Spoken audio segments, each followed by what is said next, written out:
An update now to a story we first brought you at 5:30. A Grand Rapids man afraid to leave his home because of damage caused by yesterday's storms, and he could not get a response from Consumers Energy. 13 on your side's Julia Gorman's in the newsroom with a help team report on what happened after the first story aired. Julia. Juliet, that man lives on Ashland Avenue, scared to leave his house due to a mess of power lines and tree limbs blocking his driveway. Almost 2 days later, just a couple of hours ago, he's finally seeing some cleanup progress made. To see how much work it takes to actually get them to notice the real dangerous situations, it is a little disheartening. After 2 days in the dark and unable to get out of his own driveway due to this tangled mess of power lines, a power pole, and tree limbs, Matt Everett has a glimmer of hope.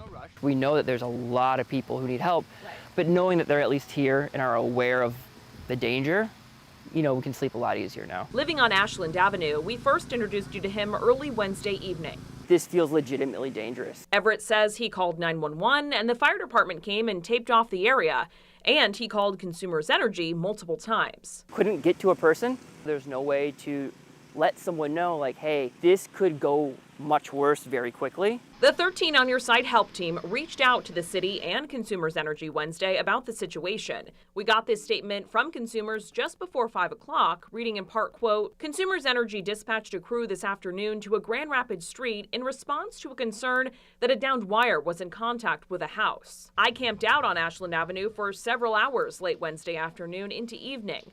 Around 5:30, this crew showed up and worked on the mess. I talked with Everett again.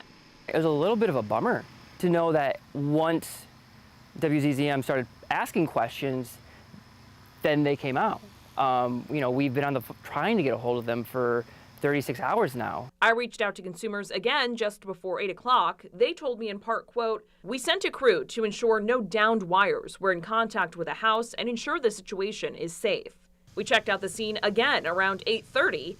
As you can see, quite a bit of progress made. Trees chopped up and off to the side of the road. I saw kids walking underneath it earlier. Obviously, they didn't know what a danger it was. And so just knowing that the neighborhood's a little bit safer and that people can get back to normal, it's a relief. As for the next big storm, hopefully going forward, things are different.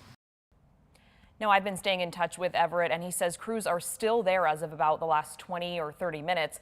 Consumers Energy says call 911 if you have immediate public safety concerns, then Consumers. 1,500 of their customers in Kent County are still without power tonight. Juliet.